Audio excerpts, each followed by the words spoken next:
नमस्कार, सुस्वागतम। श्रीमान वी.स. गांगण कला वाणिज्य और दीपक केळकर विज्ञान कनिष्ठ महाविद्यालय रत्नागिरी की ओर से मैं आप सभी का स्वागत करती हूँ। नमस्कार छात्रों, हिंदी युवक भारती में आप सभी का स्वागत है। हम 11वीं कक्षा की पाठ्य पुस्तक में से आज देखने वाले हैं पाठ क्रमांक 2 लघु कथाएँ। इनमें से पहली है उषा की दीपावली, जिसके लेखक है श्रीमती संतोष श्रीवास्तव।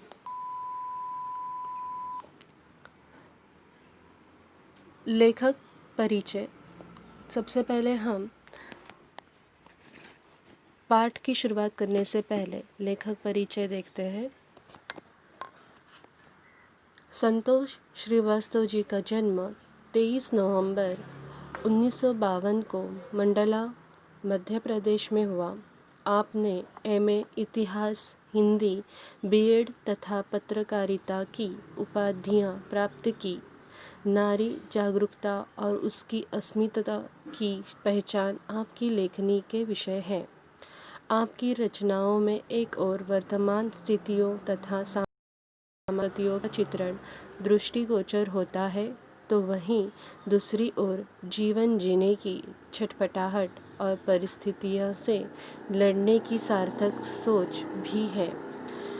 आइए इनकी प्रमुख कृतियाँ देखते हैं। बहके बसंत तुम, बहते ग्लेशियर, यह एक कहानी संग्रह है। दबे पाँव प्यार, टेम्स की सरगम, ख्वाबों के पैरहन, यह एक उपन्यास है। फागुन का मन, ललित निबंध संग्रह। नीली पत्तियों की शायराना हरारत, यात्रा संस्मरण है। यह इनकी प्रमुख कृतियाँ रह चुकी हैं।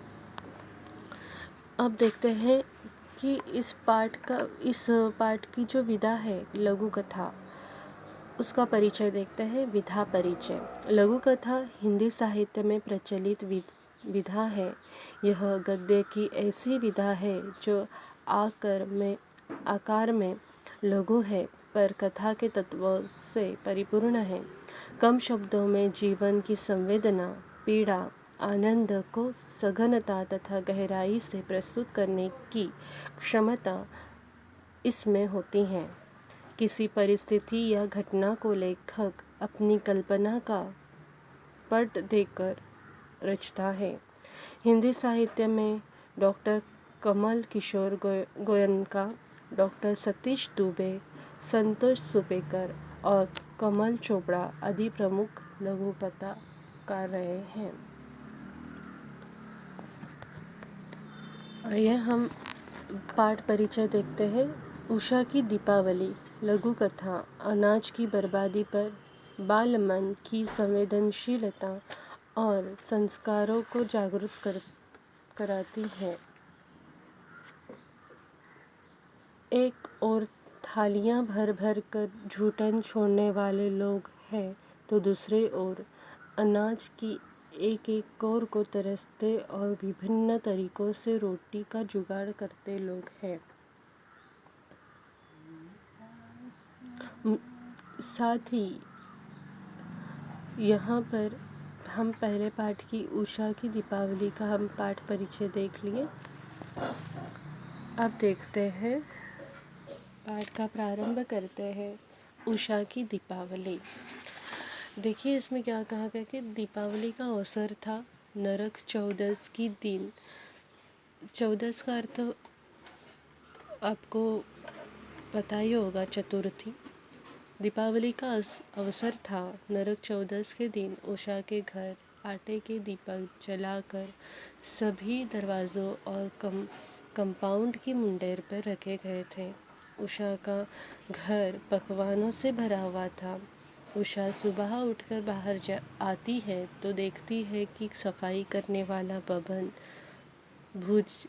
भूज चुके आटे के दीपों को उठा कर अपनी जेब में रख रहा है। उसने उसे बताया कि घर लेकर जाकर वह इन्हें सेंक कर खाएगा।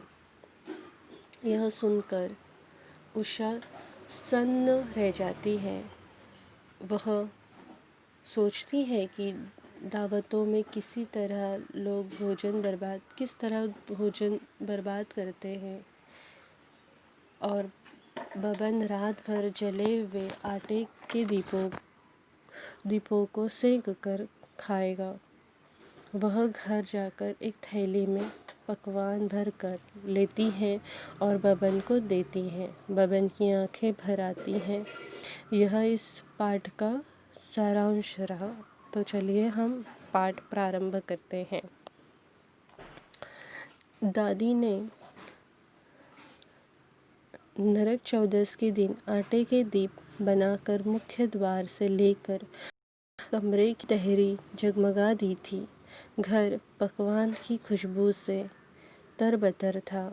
गुजिया, पपड़ी, चकली आदि सब कुछ था, मगर 10 वर्षीय उषा को तो चॉकलेट और बंगाली मिठाइयाँ ही पसंद थी। दादी कहती हैं कि तेरे लिए तेरी पसंद की मिठाई ही आएगी। यह सब तो पड़ोसियों, नाते रिश्तेदारों, घर आए मेहमानों के लिए है। आटे के दीपक कंपाउंड की मुंडेर पर जलकर सुबह तक बुझ गए थे।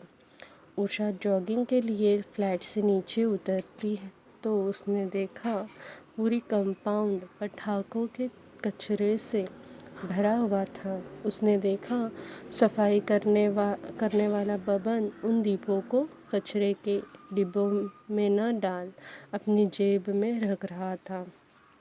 कृषकाय बबन कंपाउंड में झाड़ू लगाते हुए हर रोज़ उसे सलाम करता था। कृषकाय का अर्थ होता है दुबला पतला। तुमने दीपक जेब में क्यों रख लिए? उषा ने पूछा। घर जाकर अच्छे से सेंक कर खा लेंगे, अन्न देवता है ना। बबन ने खीसे निपोरे। इसके बाद आगे देखिए। उषा की आंखें विस्मय से भर उठी। तमाम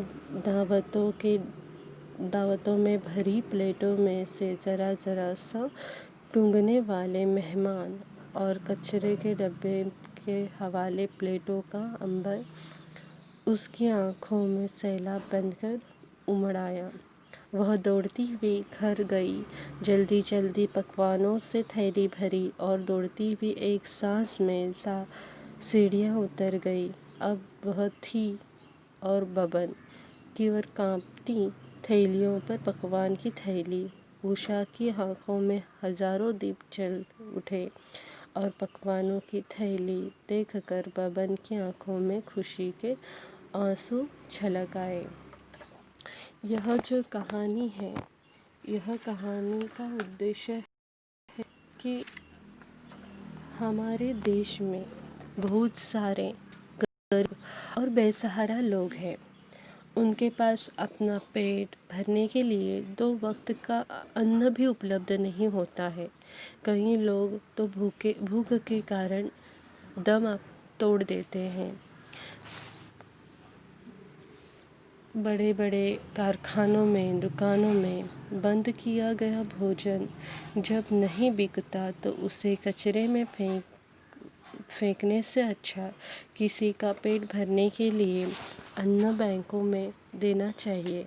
यदि हमारे देश में अन्न बैंक अधिक से अधिक होंगे तो देश में किसी भी गरीब या भिखारी को भूखा नहीं रहना पड़ेगा।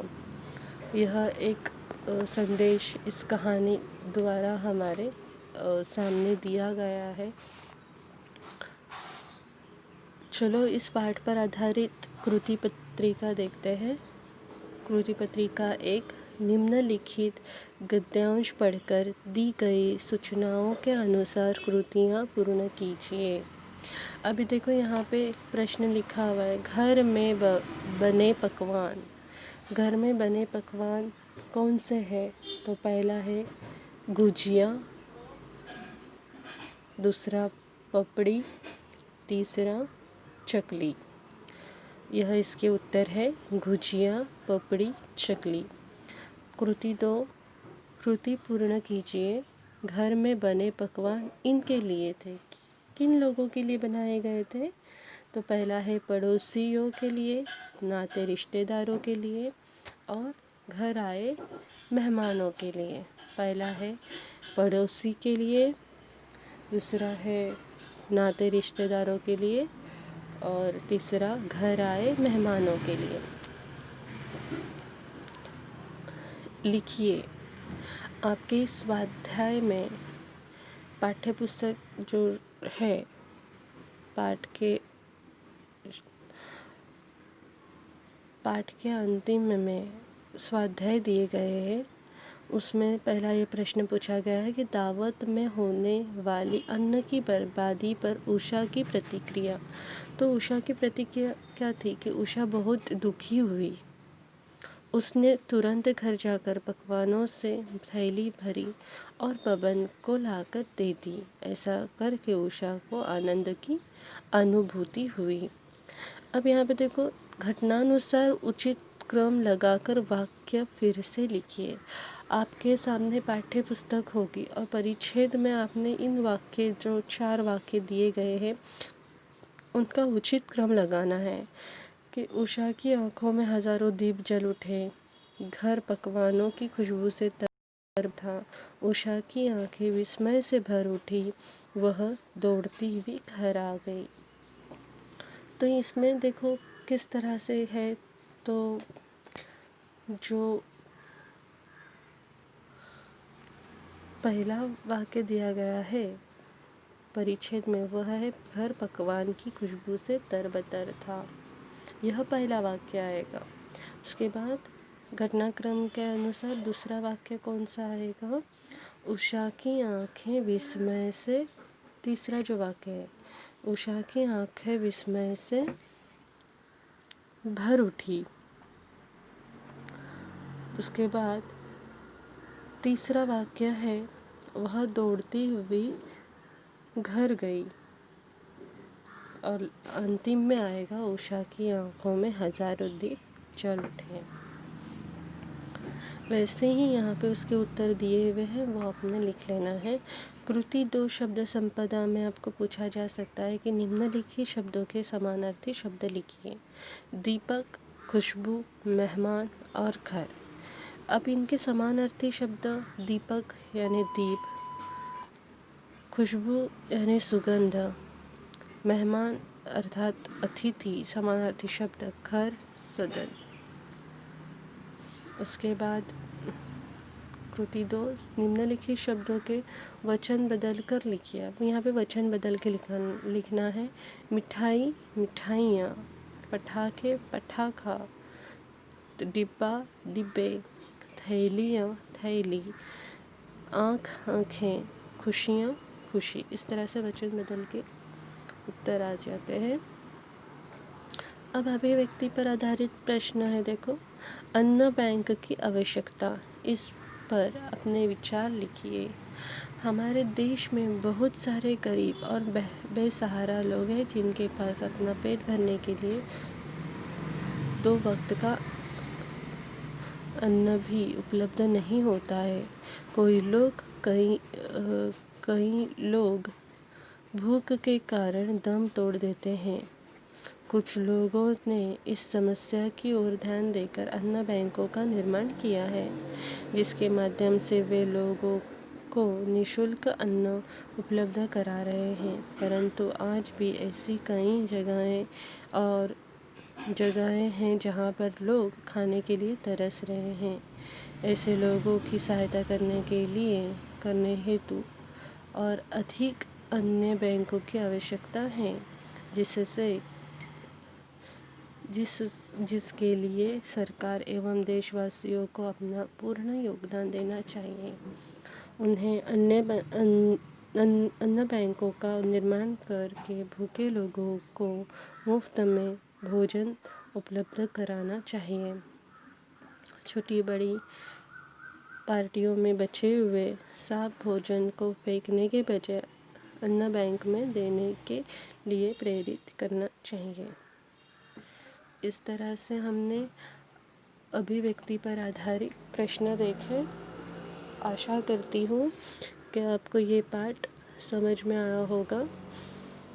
और ये सभी कृति अभी तक जितनी कृति पत्रिका दी गई वो आपने वही में लिख लेनी है, विषय संबंधी वही में लिखनी है।